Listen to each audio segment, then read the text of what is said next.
नमस्कार, मी निखिल वागळे ओरिजिनल मधून बोलतोय. माझ्या सोबत आहे अभिजित दिपके, आजच्या या परिवर्तनाचा नेता.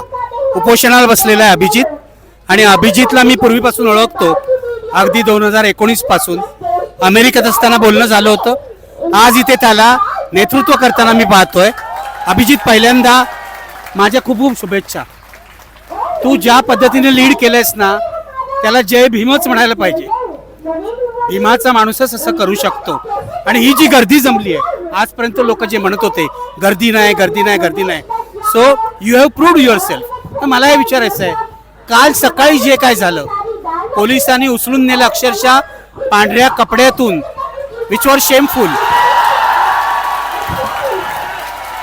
मला हे सांग की काल नेमकं काय झालं. आणि तू रडलास नंतर, मी बघितलं योगेंद्र आदेवल, तर तू रडलास.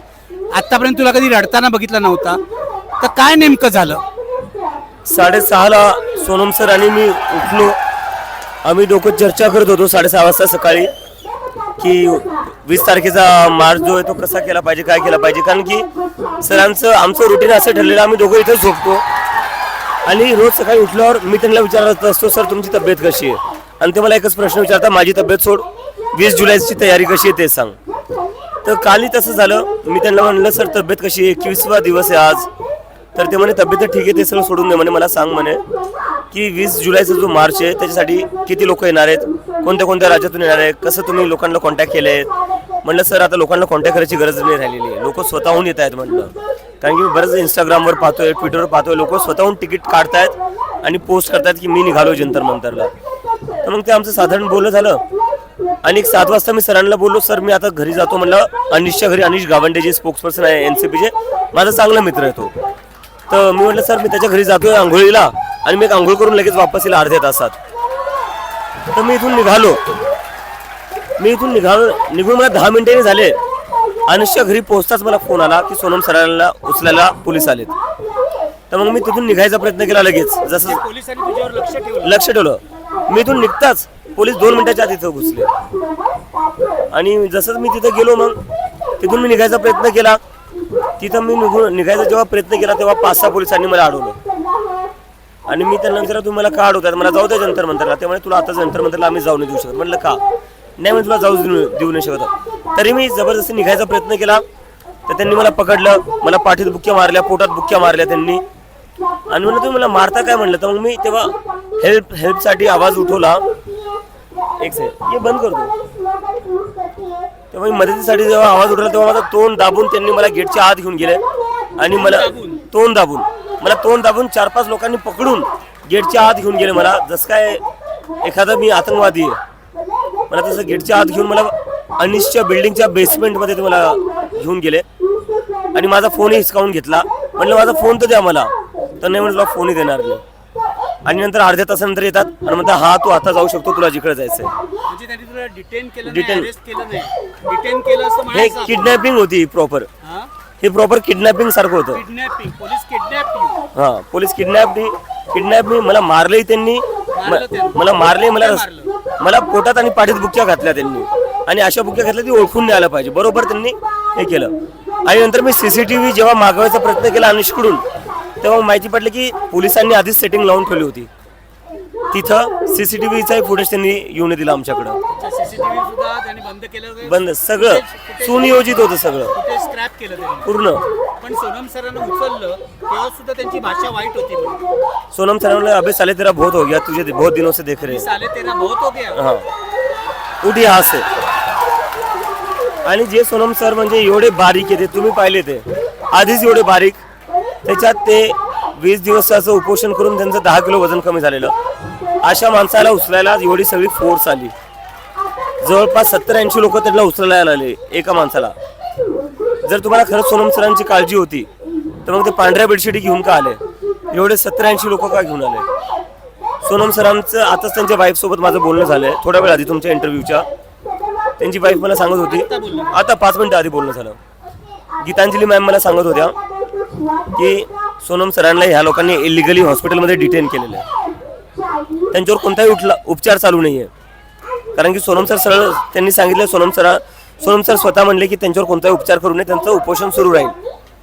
तर मग हॉस्पिटलमध्ये का ठेवलंय उपचार होत नसेल तर असा प्रश्न जेव्हा गीतांजली मॅमने विचारला तेव्हा पोलीस म्हणतात आम्ही ठरवू त्यांनी जायचं की नाही बाहेर. ते ज्या हॉस्पिटलमध्ये आहे, ज्या फ्लोअरवर आहेत सफदरजंगमध्ये, ती पूर्ण फ्लोअर पोलिसांनी ब्लॉक करून ठेवलेली आहे. 8वा फ्लोअर पूर्ण ब्लॉक करून ठेवला पोलिसांनी. ते ही स्थिती आहे. म्हणजे ऑलमोस्ट अरेस्टच केलंय ते. हो, अरेस्टच केलंय. जेलमध्ये ठेवायची ऐवजी हॉस्पिटल. येस. पण मला आता सांग, आता दिल्लीतलं वातावरण बघतोय मी, गरमी खूप आहे आणि कसं काय उपोषण करतोय आणि कसं तू पण आजारी आहेस, तुला मायग्रेनचा त्रास आहे, तुला इतर त्रास आहे, हाऊ विल यू सर्व्हाइव्ह? तू कसा टिकशील? आम्हाला याची चिंता वाटते. सर आता सोनम सरांनी 20 दिवस केले तर तुझ्याकडे माझा, कारण की आता ह्या लोकांसाठी मला काय करायचंय. सोनम सर गेले म्हणून आंदोलन कुठं वीक नाही पडलं पाहिजे, त्यासाठी मला पुढे येणं गरजेचं होतं. तर आहे मला हेल्थ इश्यूज बरेच आहे, म्हणजे आजपर्यंत मी कधी उपोषण केलेलं नाही आहे आणि मायग्रेनचा माझा जो त्रास आहे तो खूप सिरियस आहे. म्हणजे वेळेवर जेवण नाही केलं तर डोकं दुखून मला उलट्या ते सगळं होता, पण नशिबाने अजून काही झालं नाही मला. तर कुठं ना कुठं सगळं सुरळीत चाललेलं आहे, याचा अर्थ चांगलंच करतो काहीतरी आणि करावं लागेल सर. आंदोलन पुढे चालू राहिलं नाही तर बंद झालं असतं. पण मला सांग, आता हे आंदोलन इतकी मोठी गर्दी आता इथे जमते आणि पोलीस पण खूप आले आहेत, मी बघतोय पोलीस खूप आलेले आहेत, पुन्हा बीजेपीचे लोक पण घुसलेले आहेत असं तुम्हीच म्हणताय. काय म्हणायचं तुला या सगळ्याबद्दल? नाही, पोलिसांचा जो आहे तो पूर्ण प्रयत्न आहे की बाहेरचे काही गुंडे आणून इथं काही घोषणा द्यायच्या, जे आपण सारखं यांचा नॅरेटिव्ह बघत असतो ना, देशविरोधी घोषणा लागल्या, पोलीस अशा लोकांना स्वतःहून हात आणतीये आणि त्या लोकांना, अशा गुंडांना हात आणून काही ना काही असं करायला बघते की जेणेकरून ह्या आंदोलनाचा पूर्ण बदनामी होईल आणि नंतर या आंदोलनावर क्रॅकडाऊन करता येईल. तुम्हाला नक्षलवादी ठरवता येईल असं पोलीस त्यांचं आधीपासून तेच आहे. असं काहीच होत नाहीये. काहीच होत नाही. तुम्ही बघताय फोटो, तुम्ही बघा ना, तिथं कोणाचा फोटो लावलेला आहे, गांधी आणि आंबेडकर. पण मग पोलीस काय, आता मला असं वाटतं की आज रात्री किंवा उद्या पोलीस क्रॅकडाऊन करणार. त्यांना काल रात्रीच करायचं होतं. त्यांनी मोर्चा काढू देणार नाहीत. काय करायचं? त्यांना काल रात्रीच करायचं होता, पण गर्दी एवढी होती त्यामुळे त्यांनी केला नाही. आज सकाळपासून त्यांनी टिअर गॅस भरून ठेवलेले आहेत. मी त्याचा व्हिडिओ टाकलाय ट्विटरवर. टिअर गॅस, वॉटर कॅनन सगळं तयार आहे. टिअर गॅसचे गन्स आणले. हो, पण गर्दी पाहून ते थोडे आता विचार करताय की काय करावं. त्यांनी जर नेहमीप्रमाणे दडपशाही केली पोलिसांनी, करू द्या ना, आम्ही तयार आहे. लाठी मारायचे लाठ्या मारून घ्या, टिअर गॅस चालवायचं चालून घ्या. आम्ही आमच्याकडून, पण इथे टिअर गॅस, लाठीमार, इव्हन फायरिंग पण होऊ शकतं, गोळीबार होऊ शकतो. तुम्ही कसं त्याला फेस करणार? काय म्हणले सर? सॉरी, मी थोडं मेसेज बघत होतो. तू कसं त्याला फेस करणार? लाठीमार झाला, अश्रुधूर झाला, खाऊन येऊ ना सर, लाट्या खाऊन गोळीबार पण होऊ शकतो त्यांच्यावर. आता म्हणजे मी पाहिले रायफल्स घेऊन पाठवलेत पोलीसवाले. इथे लहान लेकरं आलेले 17-18 वर्षाचे. तुम्ही त्या मुली मागं बघू शकता, त्या दाखवून द्या मुली. त्या सगळ्या नीटच्या CUETच्या स्टुडंट्स आहेत. 17-18 वर्षाचे लहान मुली आहेत. संरक्षणासाठी आले त्या नाही, ते मला सपोर्ट करण्यासाठी आलेल्या आहेत. त्या मला काल भेटल्या, म्हणे दादा तू नीटचा मुद्दा उचललाय, तू CUETचा मुद्दा उचललाय, त्यामुळे आम्हालाही सपोर्ट करायचा आहे, त्यामुळे आम्ही इथेच थांबू. म्हणलं तुम्ही नक्की थांबा. मग आता या 17-18 वर्षाच्या मुली येत आहेत आणि काय करताय तुम्ही? रायफल्स घेऊन पोलीसवाले पाठवताय. तुम्ही काय गोळ्या घालणार आहे? जंतर मंतरवर तुम्ही तेच करणार जे जलियनवाला बागमध्ये ब्रिटिशांनी केलं होतं. लाज वाटली पाहिजे या सरकारला. पण सरकार काही करू शकते, काही करू शकते सरकार. काल तुला राहुल गांधींनी सोनम वांगचुकला पाठिंबा दिलाय आणि त्यांना ज्या पद्धतीने हलवलं ते चूक आहे असं म्हटलं. बरोबर. तू राहुल गांधींना आता काय सांगशील? त्यांचा धन्यवादच मानेन मी. त्यांनी सोनम सरांसाठी आवाज उठवला आणि गरजेचं मी आधीपासून म्हणतोय सर, जेवढेही लोक आहेत, जेवढ्याही विपक्षी पार्ट्या आहेत, जेवढ्याही संघटना आहेत, कुठं ना कुठं आपल्याला आपले जे काही मतभेद असतील ते बाजूला ठेवून एकत्र यावं लागेल या सरकार विरोधात लढण्यासाठी. नाही तर या सरकारने जी तानाशाही चालवली ना, ती सगळ्यांना संपून टाकेल. पण काल आता भीम आर्मीचे चंद्रशेखर आझाद इथे आलेले होते. एक प्रश्न लोक सतत विचारतायत, म्हणजे तुझे टीकाकार, की तू आधी असं म्हणत होतास की राजकीय पक्ष मला नकोत, तर आता तुझी भूमिका बदलली आहे का? राजकीय पक्ष कुठे आहेत आता? या गर्दीत राजकीय पक्ष कोणीच नाही. आमचं हे म्हणणं होतं की राजकीय पक्षांनी इथे येऊन हे प्लॅटफॉर्म राजकीय करावं नये आणि झेंडे घेऊन येणे. आणि कुठलाच राजकीय पक्ष कोणी झेंडे घेऊन आले, त्यांनी या प्लॅटफॉर्मचा जो सन्मान ठेवायचा तो त्यांनी ठेवला. तर त्यांचं खूप खूप धन्यवाद. त्यांनी आम्हाला समर्थन दिलं. आम्ही आधीच म्हणलं, आम्ही ओपन कॉल दिला होता ज्या दिवशी सोनम सर उपोषणाला बसले त्याच दिवशी आम्ही ओपन कॉल दिला होता. ज्या ज्या पॉलिटिकल पार्टीजला येऊन समर्थन द्यायचं ते समर्थन देऊ शकतात, पण आपल्या पक्षाचे इथं झेंडे नाही आणायचे. इथं तिरंगा हाच झेंडा राहील. तुला असं वाटतं अजून राहुल गांधी येतील इथे? मला तरी वाटतं येतील आणि आले पाहिजे. आणि नाही जरी आले तरी त्यांनी त्यांचं समर्थन दिलेलं आहे. पवन खेडा आलेले आहेत, त्यानंतर सचिन पायलटनी समर्थन दिलेले आहे. राजेंद्र पाल जे गौतम आहे त्यांचे SC ST चे प्रेसिडेंट ते आलेले. उत्तर प्रदेशचे काँग्रेस इन्चार्ज ते पण त्यांनी समर्थन दिलेलं आहे. Sir, I am completely happy. कारण की जे मी आधीपासून म्हणत होतो, वेळ आलेली आहे की आपल्या सगळ्यांना आपले जे काही मतभेद असतील ते सोडून एकत्र यायची गरज आहे. माझे मतभेद होते राहुल गांधींसोबत, ते माझे पर्सनल होते.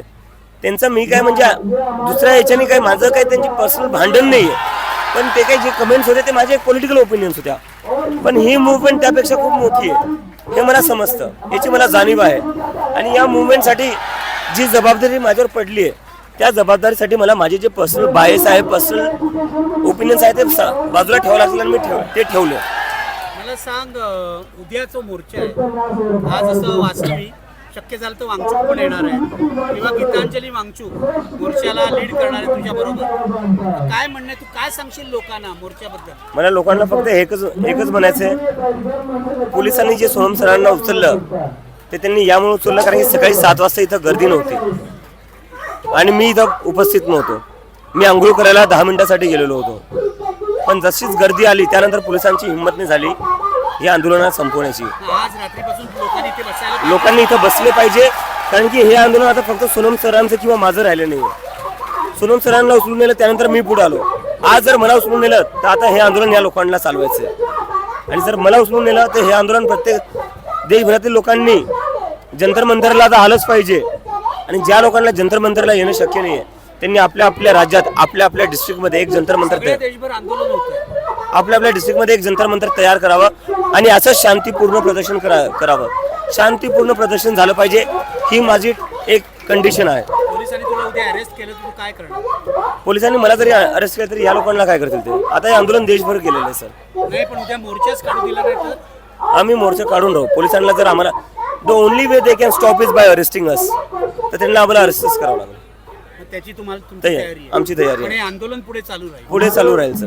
शेवटचा प्रश्न, तुम्ही आजपर्यंत धर्मेंद्र प्रधानचा राजीनामा मागत होता, आता इथे मोदींचाही राजीनामा मागताय, बरोबर. आम्ही धर्मेंद्र प्रधानचा राजीनामा कशासाठी मागतो? 20 पेक्षा जास्त स्टुडंट्सनी आत्महत्या केली. पेपर लीक होत आहे. त्यांच्यावर ॲक्शन घेणं गरजेचं होतं. मोदींनी त्यांच्यावर ॲक्शन घेणं सोडून सोनम वांगचूकला इथून असं ड्रॅग करून नेलं. पोलिसांनी मला मारलं, मला ड्रॅग केलं रस्त्यावर. इथे जे स्टुडंट्स सोनम सरांना वाचवण्यासाठी आले त्यांच्यावर लाठीचार्ज केला. तर जर नरेंद्र मोदीचा असाच ॲटिट्यूड असेल आणि धर्मेंद्र प्रधानच्या ऐवजी ते लोकांवर ॲक्शन घेतील, जनतेवर ॲक्शन घेतील, तर आता राजीनामा नरेंद्र मोदीचा मागितला जाईल. नरेंद्र मोदींनीच राजीनामा दिला. येस, कारण की ते प्रधानमंत्री म्हणायच्या लायकीचे नाही, ते तानाशा आहे. नरेंद्र मोदी तानाशा आहे आणि त्यांनी त्याचं उदाहरण काल दिलेलं आहे.